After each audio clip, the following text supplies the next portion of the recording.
Every time I hear his damn song, I keep thinking the IG with the cat driving in the car, the white cat. What? You ever seen it with just kittens driving in this car? Like,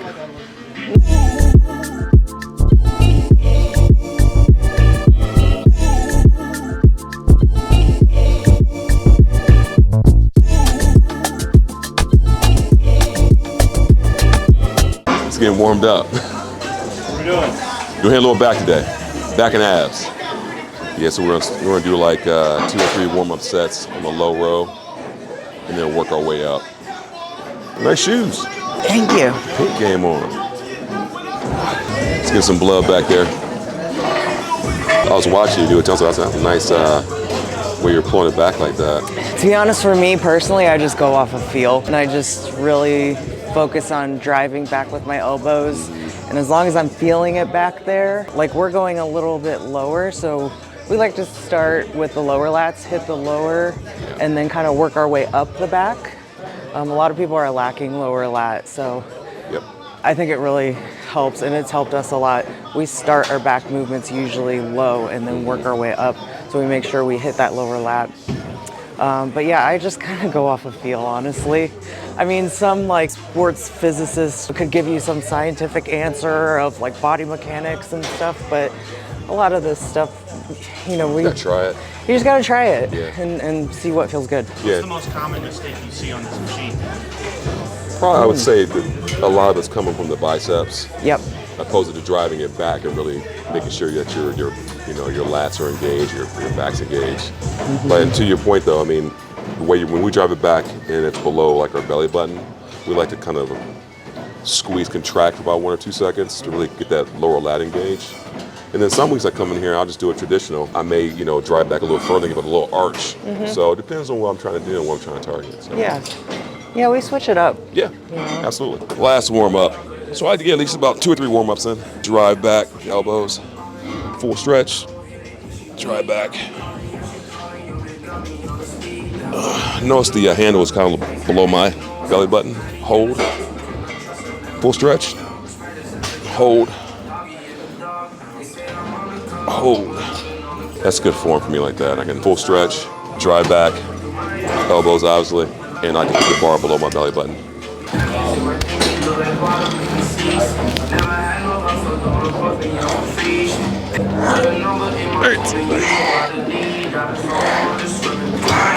Nice. Quick tip. Big fan of doing like 2 or 3 warm-up sets. Get the blood in there. Get your joints warmed up. That way, you don't want to come in here and then just put on, 200 pounds and start rolling away and pull something. So 3 warm-up sets, and then we'll go right into our 3 or 4 working sets, and then we'll go from there. What did we do this week? Not much, because this past week I worked.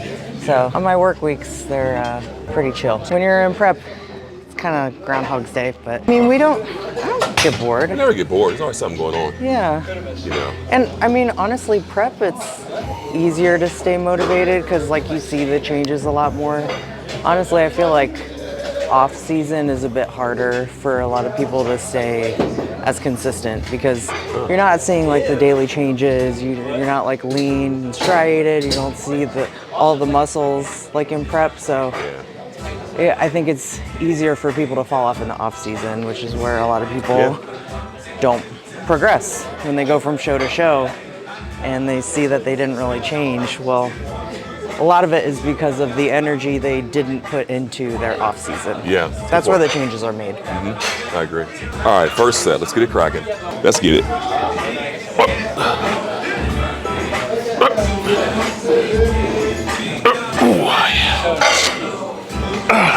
Yep. I like this machine. Old school low row. Controlling the movement, controlling my pace. I like it. Getting detail on our shoulders already. Already, I should. At this point. Yeah. See, I should have full stretch. Just pulling below our belly button. Boom. Every time I hear his damn song, I keep thinking the IG with the cat driving in the car, the white cat. What? You ever seen it with just kittens driving in this car? Like, No. oh, it's funny as shit. It's like this cat and like, they pretend like this cat's driving in this Cat car. driving. Like, yeah. That sounds hilarious. So good, about 10, 12. Let's keep pushing. The goal is to keep the weight pretty minor when you're in prep. You know, you start going down in strength here. For me, it's like weeks 4 and 5 get really rough.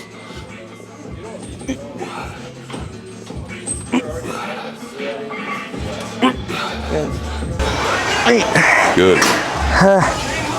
There you go. Oh, one more. Yep, come on. Nice. Nice. Good set, man. Good set. Good set. Handle gets a little slippery sometimes, too. That's one thing that I've learned this prep, or at least I've really like actively tried to maintain, if not continue to progress strength. As a lot of people get deeper in prep, and I'm guilty of this myself, is as you get a little bit more tired, your food is a little lower. I think mentally, like, you just think you can't lift as much as normal because maybe you're not eating as much as normal. I've just realized that a lot of that is mental. How do you remember your numbers from last week? Memory. I'm not the best. I know some people do training diaries. I've tried that before. Me personally, I feel like it slows me down. I still think it's a great tool, and probably if I consistently did it, I would continue to progress, but I'm still progressing. I just like mentally make a note each week what I lift in my major lifts, and then I try to at least the following week stick with the same weight, if not try to increase the weight a little bit or try to do an extra rep or two. But I think where people run into trouble when they get into prep is they don't lift as much as they normally do, and then they'll tack on like 2 or 3 more working sets, which in reality, you're not really growing from that. It's just gonna tire you out more. Fatigue management becomes even more important when you're in a prep setting. It's always important, right? But in a prep setting, it's specifically important to make sure you're managing your fatigue. And I've found that instead of doing 4 or 5 working sets of each exercise, I just stick with my 2 or 3, but I make sure that I'm matching my weight from the week before, if not trying to push it a little bit more. And that's really, I think, helps me maintain a lot of my strength in this prep compared to others. We all have our strengths and weaknesses. Yeah, things I gotta work on. It's part of the game. I would still much rather have a good structure and pretty shape. Absolutely. And maybe have a little bit tougher time getting conditioned than the other way. You know what I mean? Yeah, for sure, for sure. Yeah, some folks will kind of keep pushing it to the extreme, where you think about it, like after you're done competing, you can't reverse anything. So do things with moderation and remember there's other things besides competing. Yes.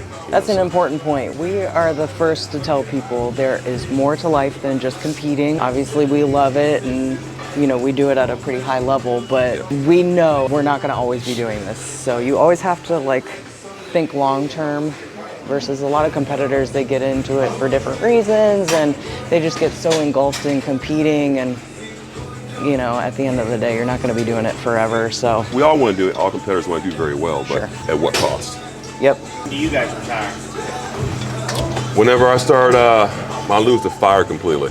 Okay. So it's a mental game for you. Yeah, it really is. I mean, because the body's not slowing down. nah, it's actually getting better. Really? Yeah. Straight up, man. For me personally, I just want to make it to the Olympia. Yeah. Once I make it to the Olympia, I don't even care if I get last place at the O. You just want to stand in that square. I just want to be able to stand on that stage. I've already exceeded my expectations in what I thought I could achieve in this, so I'm very content from that aspect. But now I just, the further we get along, you're always setting new benchmarks for yourself. So that's just a goal. I want to make it to the Olympia at least once, and then I'll probably call it. I do try and remind myself of that. What, the humbleness, or? Yeah, just staying humble and. Oh yeah. There's many athletes that step on the stages that you guys once did. Yeah. That want to be where you're at. Do you ever step back and think of, I'm living someone else's dream right now, and it's your day-to-day life? Yeah, I'm sure it is. I mean, for a lot of them, then we're very chill and humble people anyway. So if you ask anybody here in this gym, any gym we go to, I mean, you come ask us anything, we're not on that ego type stuff. Yeah. It's one of our passions. Yeah. What we learn, we try to share with everyone else. It's important to always remind yourself where you came from. It's natural as competitors to be hard on ourselves. In those times where I find myself really playing the comparison game, or you know, just thinking not good enough. I remind myself of people like that. You know, there's people still working to get a pro card. Would love to be able to call themselves an IFBB pro and like I can, or, you know, so it's really important to keep that perspective and always have gratitude. Oh gosh, damn, I went up on this one. I know. Okay. You can tell by your leg. Almost lost it. Yeah. Oh shoot. Come on. Yep. Okay. Make it count. It's 2. Easy work. 3. Come on. Easy work. 1 more. Nice. Oh my God. Good stuff. All right. Let's switch it up. As a prime example, I went up on that set. Didn't think I could do it. Less than 2 months out from a show. Food not being incredibly high, but I just made myself do it. You know, sometimes like you just gotta throw your brain out the window sometimes when you come in here and just like get at it. All right, next up, pull downs. We like to do this type, with this handle is nice, but also when we perform this movement, you want to try to keep the chest up and really drive back as far as you can with your elbows, opposed to just doing this. Or you may see some people, their shoulders roll forward, they're doing all this, or half reps. You're not gonna get much out of that. So try to focus on chest up and really drive the elbows back. Hold for a split second. Full stretch. Squeeze. I think the biggest difference with y'all here is you don't disengage on the way back up. Correct. Yank down, let it go. Correct. Yank down, let it go. Correct. Keeping tension on the lats the whole time. And that's kind of going off of what he was saying. I see a lot of people do the shoulder roll kind of. And when you do that, you're really just pulling with your arm. So keeping your chest up and just getting that stretch in the lat, driving back with the elbow, and then just releasing it, keeping that stretch. Like you're leaving tension on the lats the whole time. And don't be afraid to drop the weight on this. If you're noticing the hunch, like drop the weight, really focus on driving back, keeping the chest up. I think of like being a marionette doll and a string attached to your sternum that's pulling you up. So that's the cue I like to think of, and then just drive back. Yes. And you'll feel it all in your lats. Great example. Great. I had 150 pounds on there on that first set, and I'm already Right, like when you do it fire. right and actually put the tension on your lats, you really don't need a ton of weight, but how many people do we see on here just like stacking it up? Right. And form is questionable. Yeah, you really have to ask yourself, if you really want to develop whatever body part that is, in this case, your back, look at your back. I mean, if it's underdeveloped, it's due to a few things. 1, nutrition. 2, and the way you're training it. Because your muscles will look based on how you train them. That'd be the tip I would give anyone looking to developing their back. That's a good point. How many people come in here and just kind of go through the motions? Right. Why do you think your body just kind of looks subpar? Because you come in here with no intention, no rationale for doing what you're doing, and no intensity. Right. Your body's gonna look like that. Exactly. Yeah. Okay, first real set. My lats are on fire, man. Squeeze, yeah. There you go. Nice. Yep. I bet you get a Charlie horse tonight. I've been getting Charlie horses, and this calf, it's always my right one. 3 a.m., jumped out of bed. You ever get that? Or like where you feel it like start to come? It's not a full-blown Charlie horse. That's the You're worst. just sitting there like shaking your leg, trying to shake it out. Yeah, or better That happened to yet, me a few times last night. better yet, when you wake up, you get that long stretch, that yawn, you're ready to cramp up, you're like, oh. Exactly. 1 more. Oh man, damn, that was heavy. Ooh, my lats are beat up. Man. Go and go up. Yeah. Yeah, you just talked about it. I just talked. I have to now. I don't want to. See, this prime example. I don't want to. I was just telling myself, no, I don't want to go up, but I will. My lats are on fire. But I will. And it's worth a shot. Like my goal is to get 10 reps, 10 to 12 solid reps. If I get the 10 to 12, fantastic. I was stronger than I thought I was, and all is well. If I don't get the 10, that's okay too. At least I pushed my body and lifted a weight that I didn't think I was gonna lift. It's a win-win. Mind over matter. You got this. We could take some rest. That's one thing I've noticed. It's okay to take a little extra rest in between sets when you're getting leaner. I definitely do when I'm doing compound work. I'm like 2.5 minutes. Heck yeah. That power lift. Yeah, man. I know. That's like 5 to 10 minutes. We'd rest like 3 minutes back on powerlifting days. Sometimes, yeah, over 5. Yeah, I mean, you If have we to. were like pulling, you know, Oh, doing yeah. 1 rep maxes. Yep. Yep. Nice. Good stretch. There you go. Hold that bad boy. This is from years of work and proper training. Those lats. And I did 12. I didn't even think I could get 10. See, that's what I'm talking about, guys. Might never matter. Good. Good, and slow, all the way up. Slow on the way up. Good. Good. Good work. Now they're really big, this big old boxy shirt. But yeah, so you need front relax. Front relax is not this. It's literally just, you're sitting on your lats. So again, this is not front relax. Chest up, my arms are like just sitting on my lats. Rows. Okay. Let's go here, chest square row. This one? Yeah. Okay. Next up, chest supported row. I'm gonna say it again. Chest supported means your chest stays on the pad. If you are performing this movement, and again, say you're starting out the movement. If you're starting out and you're doing this, your chest is off the pad, the weight's too heavy, and 2, check your seat placement as well. Because I'm 5'11", it's a little too high for me as well. Another thing too, I never pull from up here. I get enough of that upper action from like T-bar rows and other action, other machines. Pull down here. You don't see a lot of people using this lower grip because it's harder. What I recommend you do, if you're really trying to target your lower lats, grip low right here. Use this pad, because again, chest supported machine, the goal is not to have your chest come off the pad. If your chest come off the pad, the weight's too heavy. This will give you additional range of motion as well. Grip here, chest stays on the pad, drive back, hold. 1, 2, full stretch. 1, 2, just like that. That will target your lower lats a lot better, opposed to gripping up here. Up here, that's easy. Anybody can load up and do up here. It's not doing shit. So you want your lats to grow, you want a good back, start from the basics, check your seat, and make sure your form is correct. I can get better engaged on my lower lat by either gripping here or doing low rows with a very low, you know, the handle below my belly button, or the cable pull downs underhand and really drive back, opposed to doing all this stuff.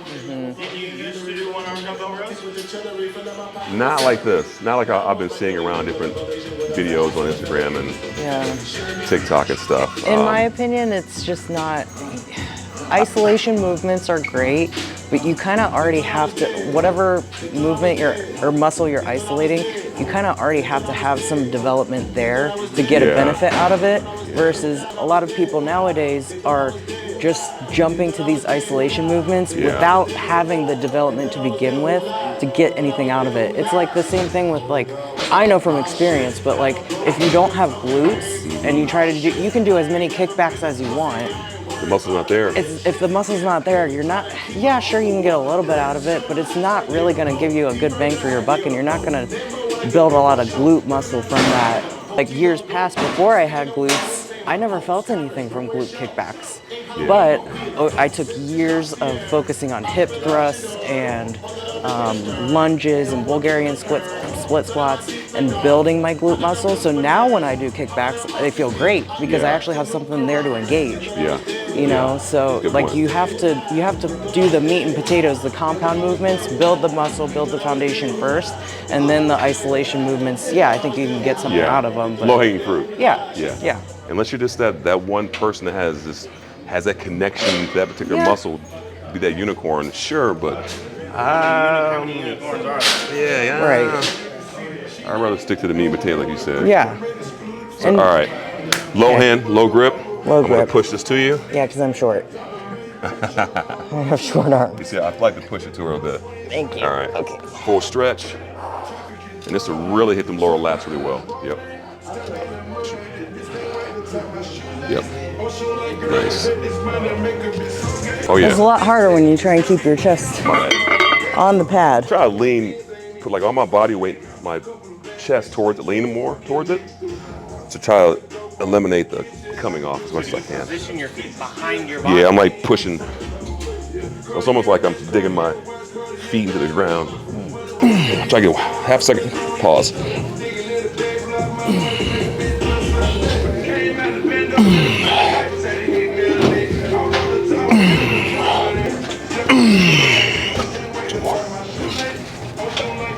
Oh man.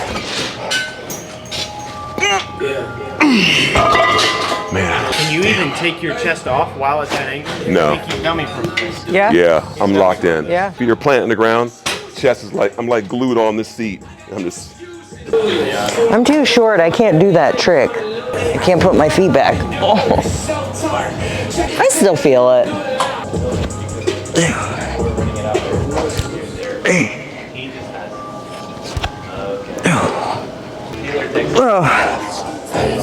Come on. Oh, come on. One more. What do you got? One more. Yep. One more good one. Yep. I got. Really helping. Fuck. But yeah, so if you haven't tried the lower handle, trust me, it will change you. You don't need my assistance. 3, 4. There you go.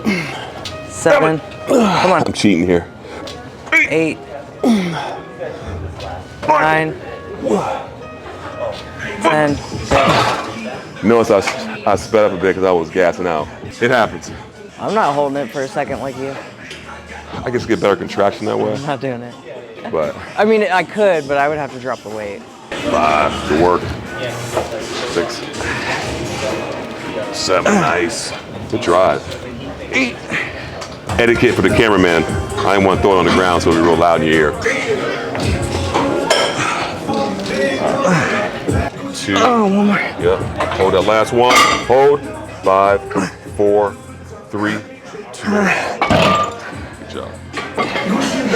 7, 8, 9. Taking somebody's spot. Come on. 1, 2, 3, 10. Finish it. Rest would have been all traps. Would have been all arms and traps. I didn't push those last 3. It would have been all arms and traps. It's okay. Sometimes you have that. There you go. Yep. Notice a full stretch and she's still driving her elbows back. She's trying to keep her chest up also at the same time. And you can play with how you want the bar to kind of rest, either your chest or you can bring it close to your neck as well too.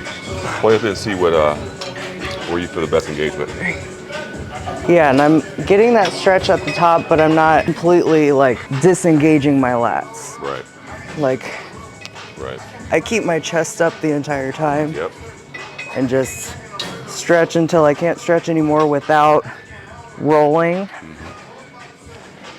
And then pull it back. Nice. Good work. Good work.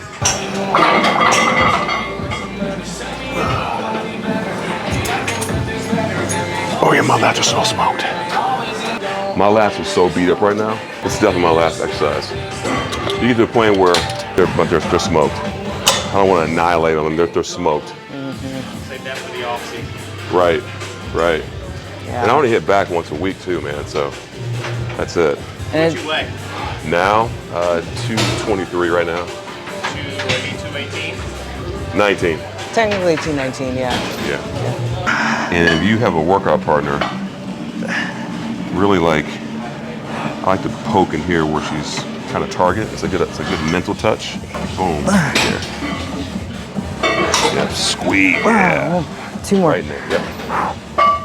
There's one. One more. Wow, one more. Yep. Nice. Good job. Wow. Nice.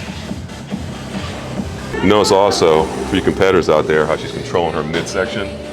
Chest is up, and she's sitting on her lats. Yeah. Chest up. Yeah. What do you think about when you're in this moment in time on stage? I think about keeping my chest up and squeezing my legs. By that point, I've practiced and I feel comfortable with the poses, so I just try and focus on, honestly, just like staying calm and collected, because I feel like more than anything, as long as you're prepared, like you have nothing to worry about. As long as you did everything you were supposed to do in the prep, followed the plan and practiced your posing. If you're on stage and you're having to remind yourself, like give yourself cues of what you need to do, then in my opinion, you didn't practice enough. So for me, if anything, what I tell myself is to just keep breathing, stay calm, be confident, and just like act like you already won the show. Because judges see that more than anything. Try to get 8 to 10 here, underhand, And then, the same thing for overhand. Okay.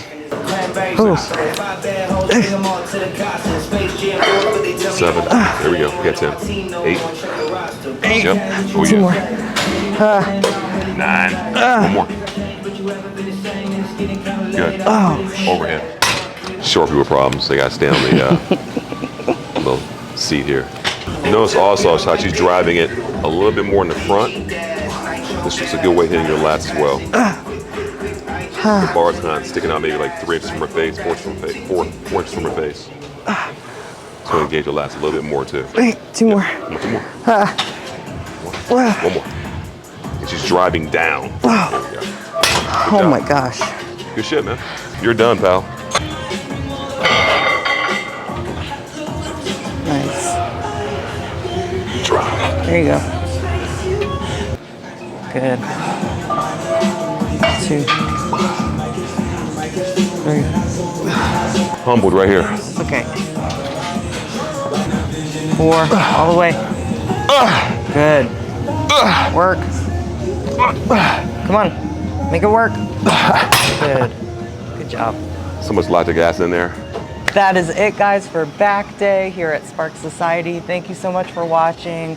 Please don't forget to like the video, comment your thoughts or questions you have for us, and subscribe to our channel. It's totally free and we really appreciate it. And don't forget to check out www.perryspices.com for our all-natural seasonings. We're coming out with more blends, but we already have 9. Check them out. They're amazing and we appreciate you. And look out for us launching our large retail drop for our Perry Spices into a very large grocery store, which you'll see soon. Yep, coming soon.